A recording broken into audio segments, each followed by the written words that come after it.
Data. El 68, año de la Olimpiada. Cuando se habla de 1968, pocos recordamos la Olimpiada que se efectuó en nuestro país. ¿El motivo? El movimiento social de ese año que se reprimió dramáticamente el 2 de octubre, fecha que engloba todo el movimiento estudiantil, fecha borrada por muchos años de las páginas de la historia oficial, fecha que transformó a la sociedad mexicana, fecha que a 35 años no se olvida. Fecha que no se puede olvidar si es que se busca un cambio en la mentalidad de este país y porque los culpables tienen que ser castigados. Al menos los que quedan. Cada año se lleva a cabo una marcha. Cada año los medios de comunicación dan su punto de vista que muchas veces dista de la realidad, porque así se lo piden sus directivos, sus intereses políticos, sus compadrazgos y, por qué no decirlo, hasta sus patrocinadores. La indignación que provoca el acto represivo del 2 de octubre de 1968 pasa de generación en generación. Este data contiene información generada desde ese año. Puede que no encuentres nada nuevo y puede que te vayas a topar con esta información por primera vez en tu vida. No importa. Lo que importa es que no se olvide. La historia oficial. El año de 1968 para México marcaría, visto políticamente y a los ojos del mundo, la mayoría de edad, la integración a la internacionalidad, hoy conocida como globalización, que demostraría que México ya no era un país tercermundista, sino un país en vías de desarrollo. Palabra pomposa que significa lo mismo, atribuida a Luis Echeverría, uno de los involucrados en esta historia. Para otro de los involucrados, Gustavo Díaz Ordaz, presidente en turno de esta época, era un paso muy importante, uno de los logros mayores o de más importancia del sistema surgido de la Revolución Mexicana. Pero entendamos un poco el pensamiento y todos los aspectos que desembocaron en la represión brutal del 2 de octubre. Y la revolución, ya sabemos que es una palabra que ya todo mundo maneja a su antojo, según sus intereses políticos y económicos. En esos años, el país solamente tenía un partido en el poder, el PRI. Todos los presidentes posteriores a la revolución habían emanado de ese partido, anteriormente conocido como PRM y PRN. Era, en pocas palabras, un gobierno presidencialista. El presidente en turno era el padre que durante 6 años guiaría al país, sucediendo el poder al que considerara su más fiel servidor, el famoso tapado, y claro, el popular dedazo. La, entre comillas, modernidad era un paso importante para cualquier país tercermundista y solo se lograría demostrando su mayoría de edad. Aquellos en el poder tenían la necesidad de mostrar, sobre todo al capital extranjero, el espejismo de un país capaz de ofrecer todas las garantías para la inversión. Pero como siempre, ha de haber un pelo en la sopa. Los Estados Unidos enfrentaban la amenaza comunista. Cuba se le había salido del huacal y amenazaba a toda América Latina con volverla roja. No permitiría entonces que su vecino del sur, el cual sería el escaparate del mundo en ese año del 68, diera muestras de manchas rojas y mostrara síntomas de la amenaza comunista. Díaz Ordaz, hombre pragmático y mitómano, esto es que tendía a crear o cultivar mitos, o sea, hacer más largo el cuento, temía que el país tuviera tintes rojillos y desestabilizara al sistema, siendo que las Olimpiadas serían el escaparate al mundo y demostrarían su mayoría de edad y los beneficios de un sistema emanado del PRI. Cualquier cosa que fuera en contra del sistema estaría en contra de la patria y sus instituciones, y por consecuencia sería un traidor a la patria.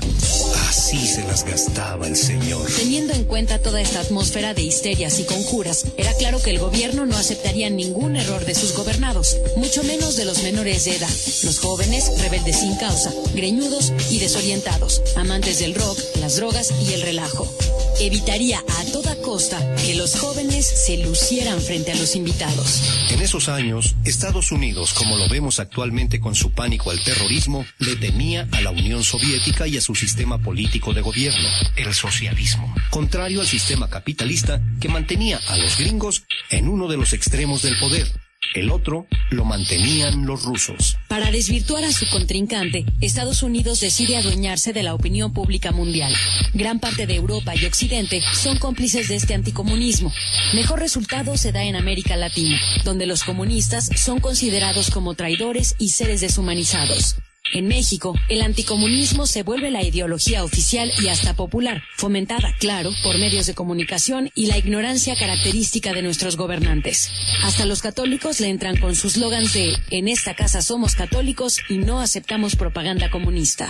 Además, al PRI le urgía continuar en el poder. Y ya ustedes dirán si lo logró o no lo logró. El 68 era para México el año de la Olimpiada, y cualquier cosa que intentara mancharla, lógicamente tendría un culpable, que el gobierno no se cansaría de señalar y exagerar: el comunismo. Esta es la teoría de la conjura, y Díaz Ordaz contaría con todo el poder para extinguirla. Así que la trampa estaba hecha, solamente se debía esperar a que cayeran los rojillos, fueran quienes fueran.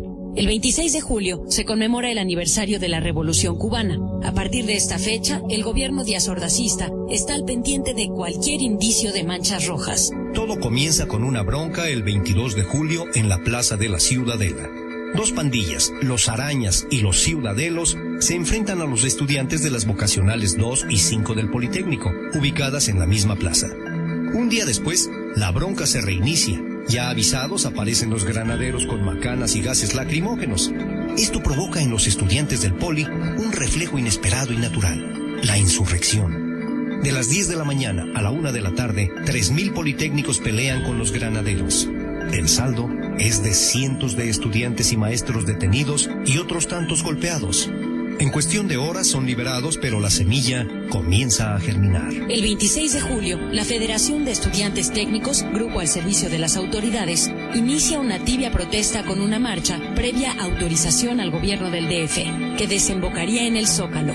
Frente a la Torre Latinoamericana, la marcha coincide con otros estudiantes del Poli, los de la Confederación Nacional de Estudiantes Democráticos de Filiación Comunista, que celebraban como cada año el inicio de la Revolución Cubana. Coinciden la protesta y la conmemoración. Antes de llegar al Zócalo, se infiltran en la marcha varios porros y judiciales que provocan disturbios, apedrean comercios, golpean peatones y persiguen a los estudiantes. Técnica de provocación aún utilizada en nuestros días y que da pretextos a la televisión superficial e idiota para tratar de desvirtuar protestas legítimas. En la avenida de San Juan de Letrán hay retenes policíacos que esperan a los estudiantes. Sobre las calles de Madero y 5 de Mayo reinan el caos y las golpizas. Al salir de un festival, los estudiantes de las preparatorias 2 y 3 son confundidos con estudiantes del Poli y asistentes a la marcha. Caen bajo la furia policíaca. Miles retroceden y se refugian en San Ildefonso, mezclándose estudiantes del Poli con los de la UNAM. Improvisan barricadas con camiones y se defienden con piedras. El pleito dura cerca de 4 horas.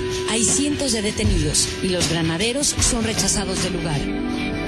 Es esta la fecha que espera el gobierno para hablar de un complot, así que los estudiantes son el blanco de este complot y desde el inicio del movimiento, el gobierno, apoyado por los medios de información, descalifica y sataniza a los estudiantes. Aún hay personas adultas o ancianas que dicen la palabra estudiantes en forma despectiva. Los estudiantes del Poli hacen un pliego petitorio sencillo. Piden la desaparición de la FENET. Esto era la Federación Nacional de Estudiantes Técnicos.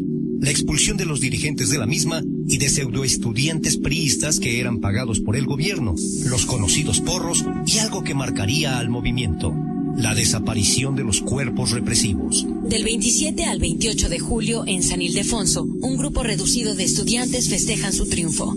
Pero en la madrugada del 30 de julio, soldados de la zona militar número 1 penetran con tanques ligeros, jeeps equipados con bazucas y camiones repletos de sardos en los edificios de San Ildefonso, donde se encuentran las prepas 1 y 3, en las preparatorias 2 y 5 y en la Boca 5. La tropa entra a bayoneta calada y un bazucazo destruye la puerta de San Ildefonso. Al día siguiente, las autoridades dan su versión oficial. Se justifica la intervención del ejército a petición expresa del regente capitalino, general Alfonso Corona del Rosal, para resolver el estado de sitio de las preparatorias y la vocacional, así marcado entre comillas. Acusan a los estudiantes diciendo que con cientos de bombas Molotov habían destruido la puerta. Se les tacha de alborotadores y a los padres de familia se les puntualiza: tienen la obligación de inducir a sus hijos al estudio. Luis Echeverría, en aquel entonces secretario de Gobernación, afirma en conferencia de prensa que la toma militar fue razonable, sirvió a los intereses de la colectividad y que estuvo apegada a la ley. Tras el bazucazo de San Ildefonso y en lugar de pararles los ánimos a los estudiantes, el movimiento estudiantil crece.